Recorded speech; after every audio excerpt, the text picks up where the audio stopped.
Hola amigos. Necesito sacar esto de mi pecho antes de que me explote la cabeza.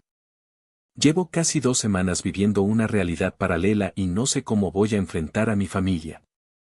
Esto es, sin duda, la cosa más fea que he descubierto jamás.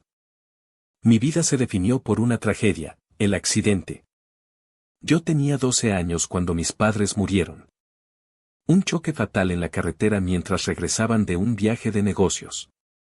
Mi papá, el dueño de una empresa de distribución de suministros médicos, y mi mamá, su mano derecha y el corazón de la familia. Su muerte fue un golpe demoledor, no solo para mí y mi hermana menor, sino para el negocio, que quedó completamente a la deriva. En ese momento, la figura que nos rescató del colapso emocional y financiero fue mi tía Elena. La hermana menor de mi papá. Elena, la Santa Elena, como la llamaba toda la comunidad y la familia. Ella era la perfección hecha persona. Nunca se casó, dedicó su vida a las obras de caridad y, cuando ocurrió el accidente, dejó su tranquila vida en la provincia para venirse a la capital a criarnos. Ella tomó las riendas de la casa, nos llevó al colegio, supervisó la empresa familiar, que estaba en crisis permanente, y lo hizo todo con una sonrisa, con una paciencia de hierro y sin pedir nada a cambio. Ella era la mártir. La familia siempre decía, que haría el negocio sin Elena, y que harían los niños sin ella. Le debemos todo, y ese mantra se grabó a fuego en mí. Ahora tengo 32 años. Mi hermana ya está casada y yo, como el hijo mayor, me hice cargo de la empresa hace 5 años. El negocio, suministros del centro, siempre ha estado luchando por salir adelante. Vivimos de deuda en deuda. Aunque logramos mantenerlo a flote, el fantasma del colapso financiero siempre acecha. Tía Elena siguió supervisando, aunque ya de forma más pasiva, especialmente las finanzas y las propiedades familiares, que son pocas, pero valiosas. Aquí empieza mi pesadilla. Hace un mes, decidimos modernizar la contabilidad y el archivo. El negocio, a pesar de ser de suministros médicos, era sorprendentemente arcaico en su gestión de documentos. Teníamos cuartos llenos de cajas y archivadores amarillentos, todo en papel desde los años 80. Era mi tarea titánica digitalizar absolutamente todo, desde contratos de proveedores hasta pólizas de seguro viejas. Mi meta era eliminar el papel por completo, algo que, francamente, debimos haber hecho hace una década. La tarea era tediosa hasta la náusea. Días enteros en un cuarto cerrado oliendo a moho y a tinta vieja. Pasé por facturas de 1995, por registros de empleados que ya ni recordaba, por cartas personales de mi papá a sus abogados. Me tomó casi una semana entera solo organizar las cajas con el logo de la antigua aseguradora de la empresa. La póliza maestra, la que cubría los bienes y, más importante, la que cubría la vida de los socios, es decir, de mis padres. Recuerdo el día exacto, un martes por la tarde. Estaba escaneando la documentación de la adquisición de una propiedad que mi padre había hecho meses antes de morir. La carpeta era gorda, llena de minutas y anexos. Y allí, en el fondo, envuelta en papel carbón, encontré una copia del testamento original de mis padres. No el que se ejecutó, sino uno previo, fechado 3 años antes del accidente. Lo comparé rápidamente con el testamento final que nos dio el abogado cuando yo tenía 13 años. Los cambios eran menores, pero el preámbulo era categórico: en caso de muerte simultánea, todos los bienes y la dirección de la empresa pasaban a un fideicomiso para los hijos, administrado por el albacea, tío Ricardo, que vive en el extranjero, y una pensión mensual vitalicia para tía Elena. Eso no era raro, era un documento viejo. Lo raro fue el siguiente hallazgo. En la misma carpeta, había un sobremanila sin marcar, muy pegado a la base. Dentro, había una carta de la aseguradora, de hacía 20 años, dirigida a mi papá. Decía, en términos legales muy confusos, que la póliza de vida empresarial, la que cubría a los socios por muerte accidental, había sido cancelada unilateralmente solo 2 meses antes del accidente. Pero no por mi papá, sino por un supuesto ejecutivo que había firmado los papeles de cancelación y había depositado la devolución del dinero en una cuenta bancaria diferente a la de la empresa, una cuenta personal. Me quedé frío. Tenía que ser un error de la aseguradora. Un papeleo mal puesto. Si esa póliza no se hubiera cancelado, el dinero hubiera sido suficiente para salvar la empresa de la bancarrota que enfrentó justo después de la muerte de mis padres, y nuestra vida hubiera sido infinitamente más fácil.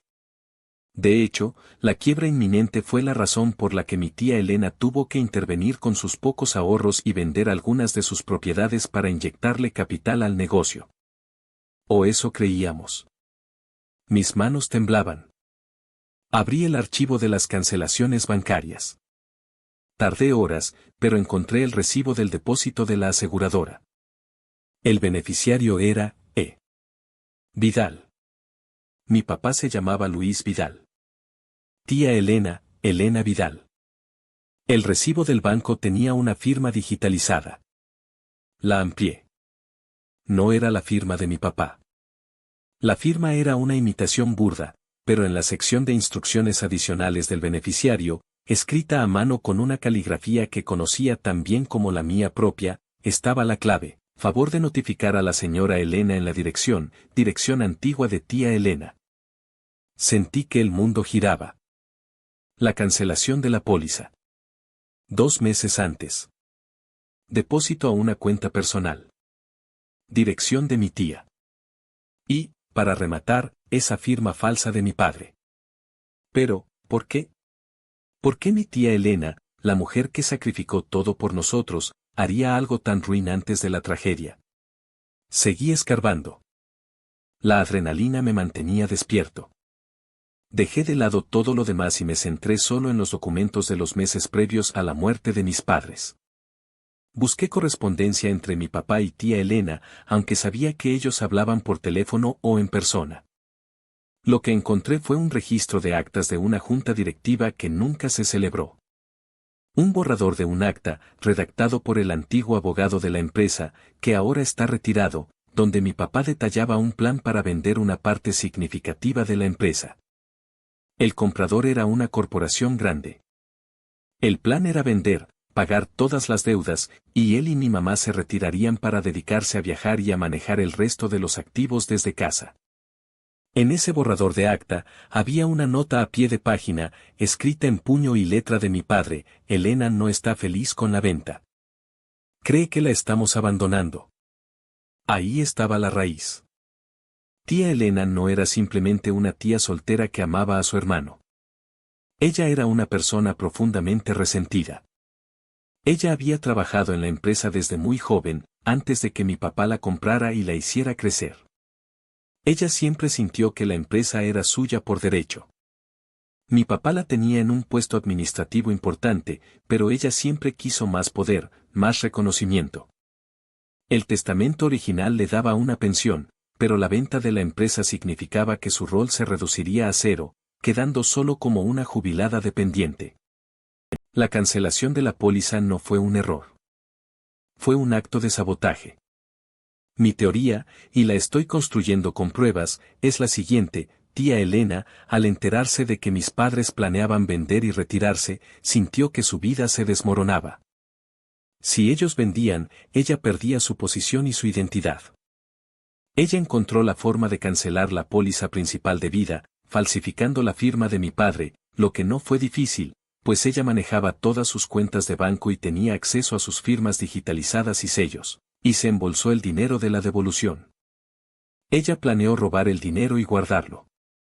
Y luego, cuando mis padres hubieran vendido y se hubieran ido, usaría esa información para chantajearlos o, peor aún, para tomar una parte de la empresa, alegando que necesitaban ese dinero que ella había ahorrado o manejado. Pero el accidente cambió todo. Cuando mis padres murieron, y la empresa se quedó sin el dinero de la póliza de vida que debió haberlo salvado, y de la indemnización por muerte, la empresa se fue a pique inmediatamente. Y ahí, tía Elena, la ladrona, tuvo que transformarse en la salvadora. Ella usó el dinero que había robado, la devolución de la póliza cancelada, y quizás un poco más, para inyectarlo en el negocio y presentarse ante nosotros, dos huérfanos indefensos, y ante el mundo, como la figura altruista que se despojó de todo por su familia. Ella no nos rescató de la ruina. Ella creó la ruina para que luego pudiera capitalizar el rol de heroína. Sin la póliza, el negocio estaba condenado. Y ella se aseguró de tener el dinero a mano para ser la única persona capaz de revivirlo, cimentando así su poder absoluto y su rol de santa guardiana por las últimas 2 décadas. Todo el sacrificio que ella decía haber hecho, no fue sacrificio. Fue una inversión cínica de dinero robado. La implicación es devastadora. Si la póliza hubiera estado activa, el fondo de compensación para los hijos habría sido enorme. No habríamos tenido que crecer con carencias, ni la empresa estaría tan frágil. Lo más horrible, tía Elena pudo haber contribuido a las condiciones de la muerte de mis padres, aunque fuera indirectamente, al poner una presión financiera tan extrema sobre ellos en los meses previos que, sumada a la tensión de la venta, pudieron haber contribuido a la distracción que causó el choque. Esto es especulación, lo sé, pero la rabia me hace pensar así. Ahora, tengo los documentos. Los recibos. La firma falsificada. Las notas de la aseguradora. Y la verdad, que es como un cuchillo helado en el pecho. Llevo 2 semanas sin poder mirar a tía Elena a los ojos. Ella sigue siendo la misma, cocinándome mis platillos favoritos, preguntando por la empresa, dándome consejos. La semana pasada me dijo, con lágrimas en los ojos, hijo, todo lo que hice fue por ti y por tu hermana. Para que tu papá pudiera estar orgulloso. No sé qué hacer. Si revelo esto, destruyo a la única persona que se hizo cargo de nosotros. Destruyo la memoria de sacrificio que tiene mi hermana.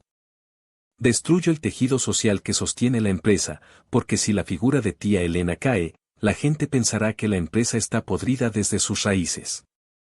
Pero si no lo revelo, vivo el resto de mi vida sabiendo que la mujer que nos dio amor y techo es una ladrona resentida que se benefició de la muerte de mis padres y que construyó su santuario sobre los escombros de nuestra verdadera herencia. He estado en contacto con el antiguo abogado de mi padre de forma discreta. Él confirmó que la letra en el recibo de notificación era, sin lugar a dudas, de Elena. Me dijo que esto es un caso de fraude agravado que podría llevarla a prisión, incluso después de 20 años, por el monto del desfalco y por el encubrimiento que implicó la toma de control de la empresa. Me miró y me dijo, ahora eres tú quien tiene que decidir si el precio de la verdad vale la destrucción de tu familia. Estoy completamente roto. Mi tía Elena no es una santa. Es un monstruo que vivió 2 décadas con la máscara puesta. ¿Cómo miro a mi hermana? ¿Cómo se lo digo a mi esposa? ¿Cómo sigo pretendiendo que la cena que ella cocinó anoche no está envenenada por el engaño? Necesito confesarlo aquí, aunque sea anónimo, porque el silencio me está matando.